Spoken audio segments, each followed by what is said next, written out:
Hello and welcome to the Madhouse everyone, Tridot here, and build 24 just got released and I did take not a peek at it. I quite played it for quite some time and also had a stream, and it was lovely and it was great. But anyway, I am going to give you guys a review for those that did not read all the stuff that is on the patch notes on the forums, because well, this build 24 is really important. It sort of redesigned the way endgame is behaving right now in Grim Dawn. It made things a lot more difficult, it changed some others, buffed some things, nerfed others, and well, overall very interesting changes and quite good work from Crate and the developers of Grim Dawn. So let's head right into it right now and see what happened with build 24. Right from the start we see a change that has been requested by a lot of players, and which is this lovely little list here, which shows us our characters, so we do not have to scroll through them. Especially if you have more than 10 characters, then that is going to be an absolute pain.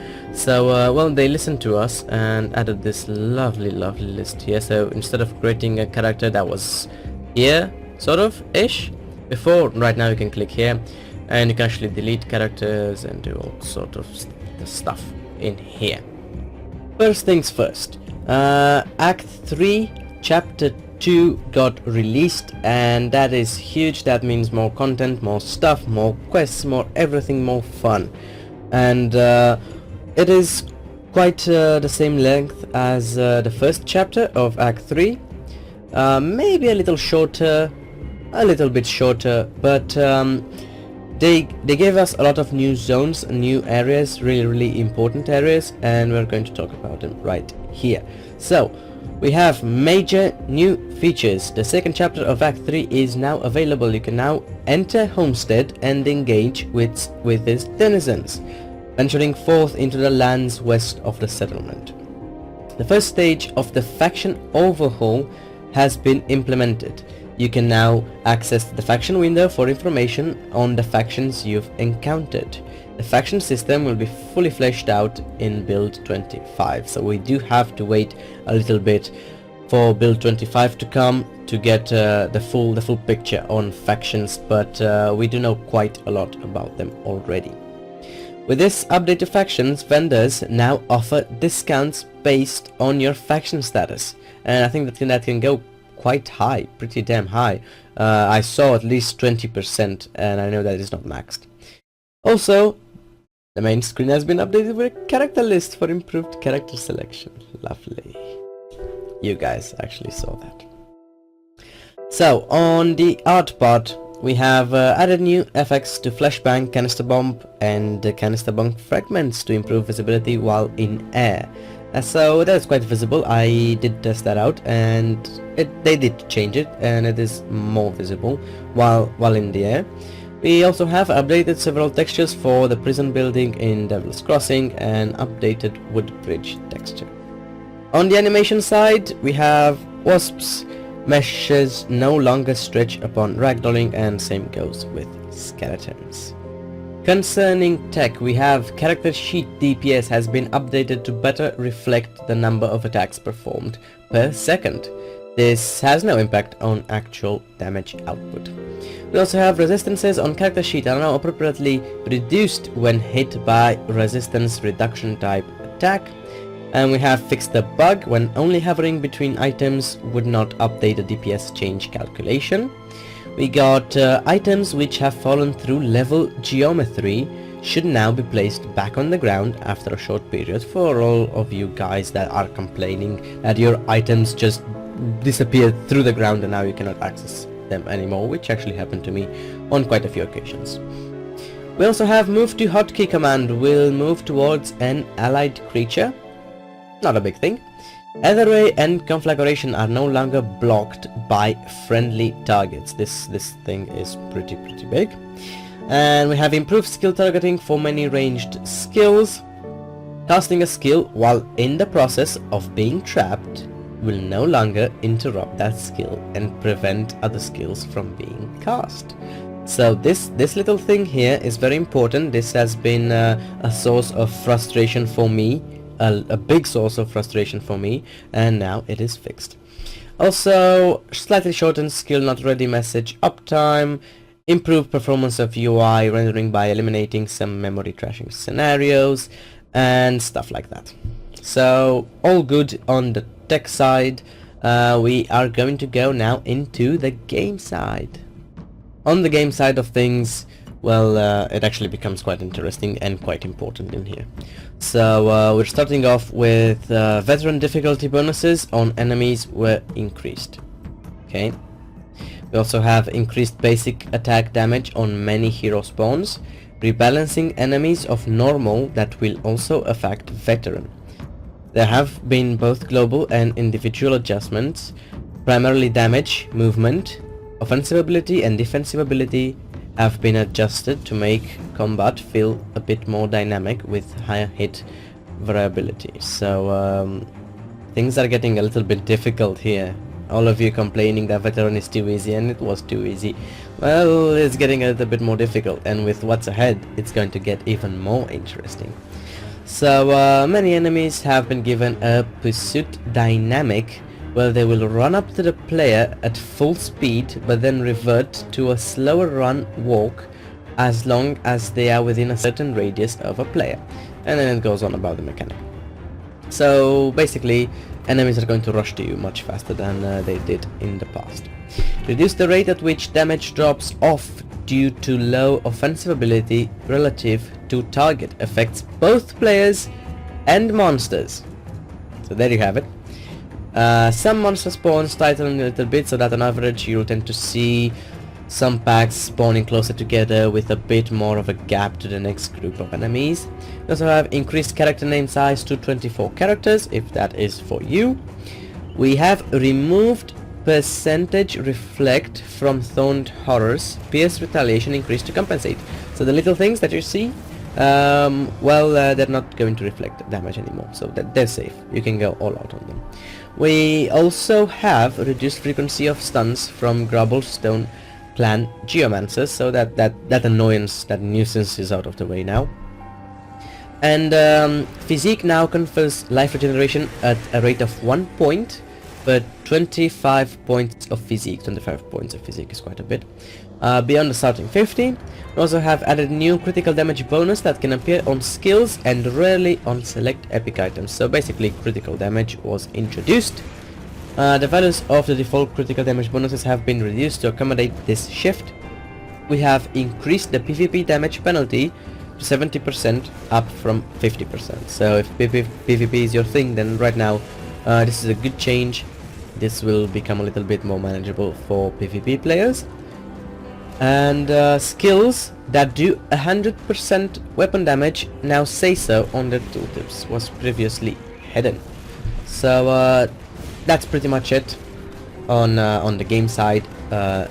Important changes, many changes, and we only have itemization left. Concerning items, we have itemization. There's quite a lot of things here. Many of which are actually important and quite relevant for veteran players, so let's just jump into them. Craftable potions can now rarely drop from bosses and heroes, not that rarely, I saw quite a few.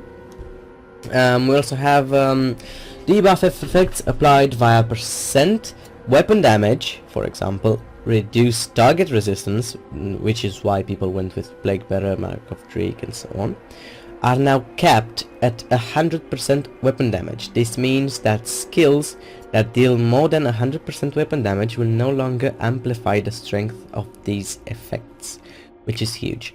This was the way of breaking the game. It has been the way of breaking the game for a long time, and right now breaking the game is not really possible with this.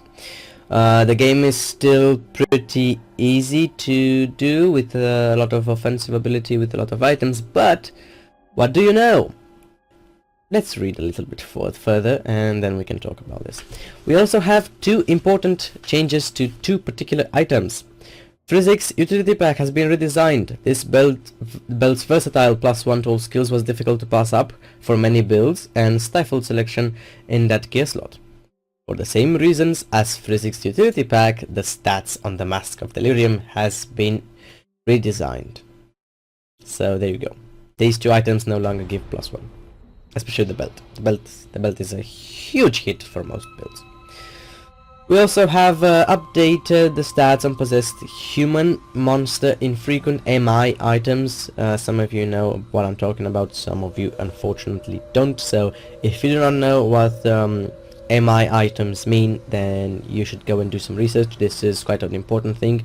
They're very rare affixes and drops. So drop rates of rare variants slightly increased. So you can see they have been increased.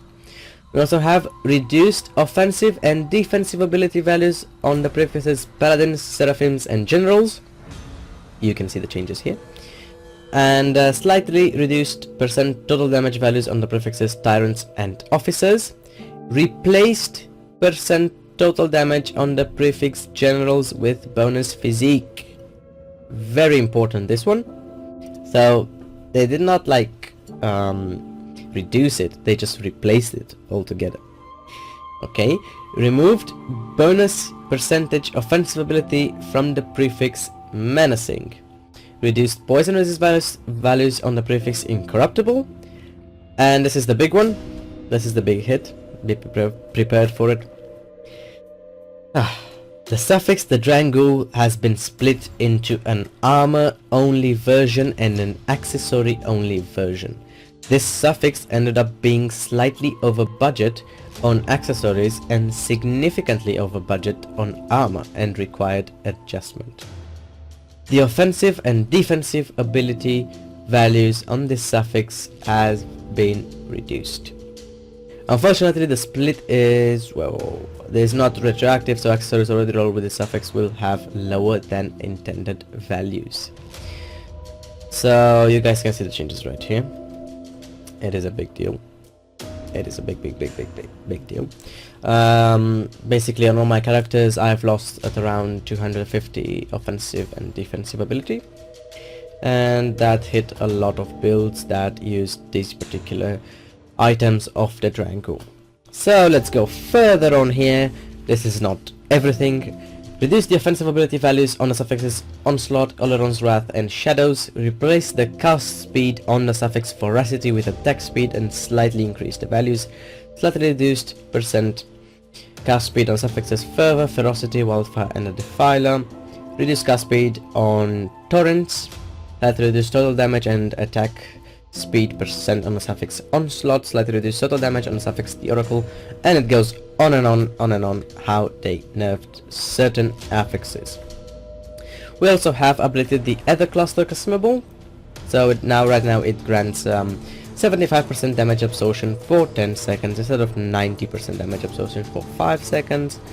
And another interesting thing is adjusted the scaling. The Revenant of Ognapesh has received cardio lessons and now moves considerably faster. So this has been all the important changes and well, basically 90% of the changes, since I read you guys pretty much everything there is. And there's only classes left. Heading into the soldier class, and in here we have quite a lot of changes. First one is increased Blade Arc's animation speed, also increased its bleed damage scaling and the percentage weapon scaling. So as you can see here, the animation for Blade Arc is a lot faster, which means the skill is actually pretty damn good right now, and it might even be better than a Force Wave that we will have to examine and judge for later days. So we also have added critical damage bonus to Blade Arc modifier Laceration and its Transmuter. So you see here Laceration, we got that little plus 14% crit damage that was not there before. Same goes with some changes for Fighting Spirit. It did get some crit damage as well as offensive. These two were changed, Markovian's Advantage and Zohan's Technique, and they will cap out at 30% chance to be used right now. Squad Tactics was changed as well, and it also gives attack speed now, which is really good for some characters, but the total damage bonus that it gives you is going to be smaller. So I don't know, people that do not benefit from attack speed might want to not go spot tactics anymore. And there also been some changes to Menhir's Will and Overguard, as well as the cadence modifier Deadly Momentum, as you can see here, which is going to affect all skills while active. It's going to give you a little bit more synergy with other skills other than cadence. Jumping into the Occultist right now, it's not as many changes as on the Soldier class, but nonetheless there are some quite important changes here. We have Doombolt cooldown reduced from 18 seconds to 15 seconds. We have the increased scaling of the Hellhound Cunning attribute with level. So that means Hellhound is going to, well, attack, hit more because of the offensive ability, and also get some scaling out there. We have added critical damage bonus to Drieg's Evil Eye Transmuter Focused Gaze. You can see it here.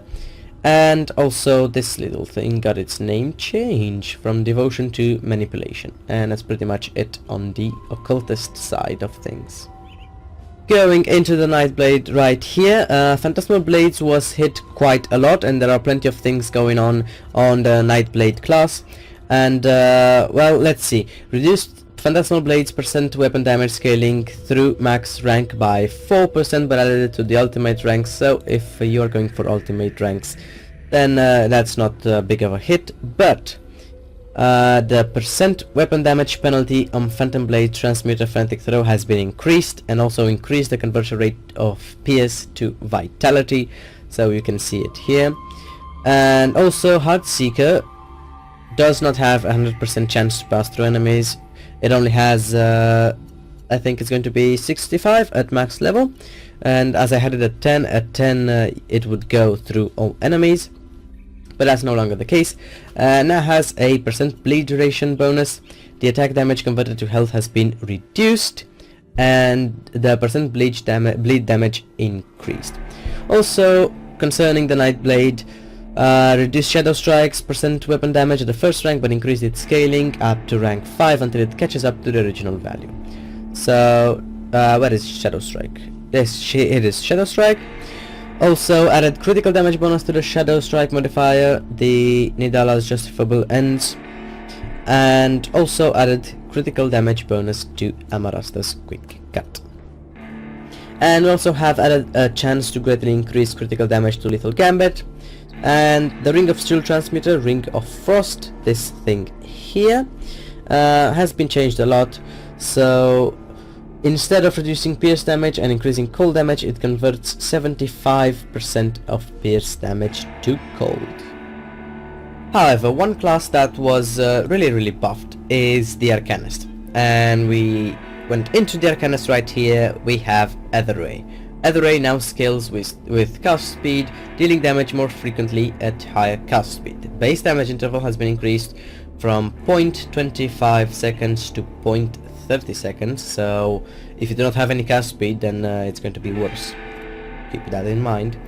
Energy cost is now calculated per damage interval instead of per second. So if you're going for a lot of cast speed, then you must make sure that your energy can handle it. Also added critical damage bonus to Etherray. You can see the ability right here. So they're sort of really going into crit right now. Improved scaling at ultimate level ranks of Etherray's modifier Disintegration, which means if you want to go above the cap, then it's going to be a little bit better. Slightly increase the elemental damage at higher ranks on Iskandra's Elemental Exchange, which is this useless thing here. Well, for some people it's not that useless. Adjusted the values on the transmuter manifestation for Iskandra's Elemental Exchange, so they are a lot better right now. This little thing, manifestation. But this replicating missile elemental damage increased, especially at ultimate ranks, and the energy cost is bumped slightly at higher levels. Casting speed slightly increased. So the replicating missile got a buff, Etherray got a buff. The only thing that did not get a buff, however, is reduced the fire damage scaling with rank on Kalidar's Tempest, but percent weapon damage, now scales better at ultimate levels. So overall it is sort of the same thing. We also have changes to nullification, and now it also removes damage over time effects of allies, but it is still bloody useless. Added critical damage bonus to Sky Shard modifier Shattered Star, which is this one. Now you can see 10% crit damage there. And the Chilling Surge modifier Absolute Zero now slows for 5 seconds instead of 3 seconds. Overall, good news for Arcanists. They got a buff. Ether Ray got a buff. The Replicating Missile got a buff. And overall, Kaido's Tempest with Inferno, it's sort of the same thing anyway. Going into our last class in here, which is the Demolitionist. And we got some good news, not that many changes in here, to be totally honest. We have added critical damage bonus to Fire Strike Transmuter Searing Strike. Where is it? Where is Searing Strike? No, there it is. Searing Strike. So you can see in here, plus 25% crit damage. Blackwater Cocktail got changed, got a little bit redesigned as well. So we have increased the fire damage on Blackwater Cocktail with rank, but the damage is now a range. In addition, the skill now reduces offensive ability on afflicted targets, and also increase the scaling of Blackwater's Cocktail modifier Demon Fire. But that is not all. The Blackwater Cocktail modifier Agonizing Flames has been redesigned, now also increases percent damage chaos, so you can see it in here, and reduces resistances on afflicted targets instead of applying fear and reducing damage dealt by afflicted targets. So basically the whole Blackwater Cocktail thing here with Demon Fire and Agonizing Flames has been redesigned and has been changed. Increase the number of fragments on the Fire Strike modifier Brimstone, you can see it here, and slightly increase the fire damage dealt. We also have grenade damage reduced, most significantly at lower levels, as it was far too powerful with just 1 point invested in early game. Cooldown was increased by 0.5 seconds, so that higher level damage could remain fairly significant. Radius was increased to 2.2 but remains relatively tight, with the idea that this skill should be oriented towards taking down tougher enemies instead of clearing fodder.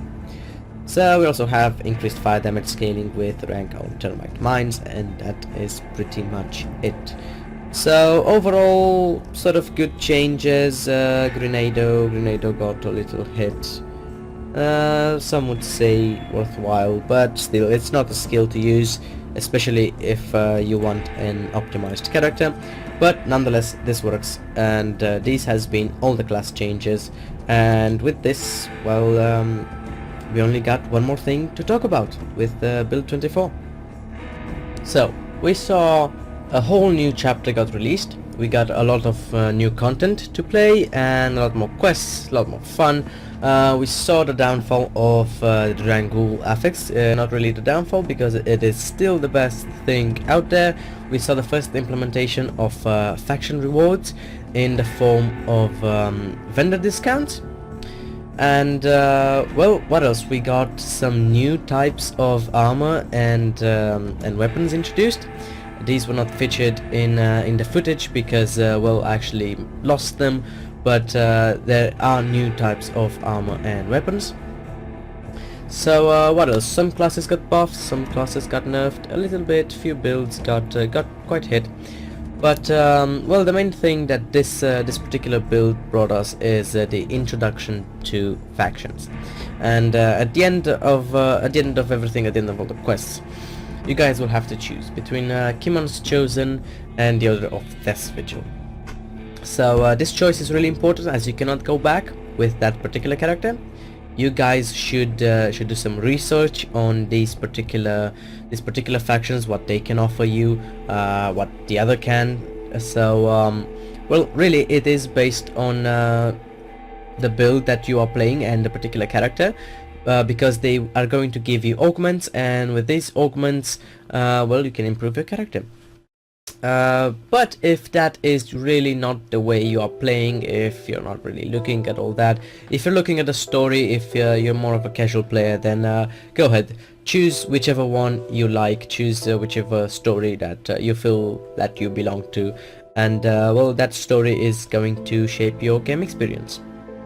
So overall really nice changes in build 24. Some quality of life improvements with a third bag. We did get a third bag. We got that nice lovely character screen selection, so that went well. And also the amount of item changes. Overall I am enjoying this build. Everyone I have talked to is enjoying this build, and you guys should as well.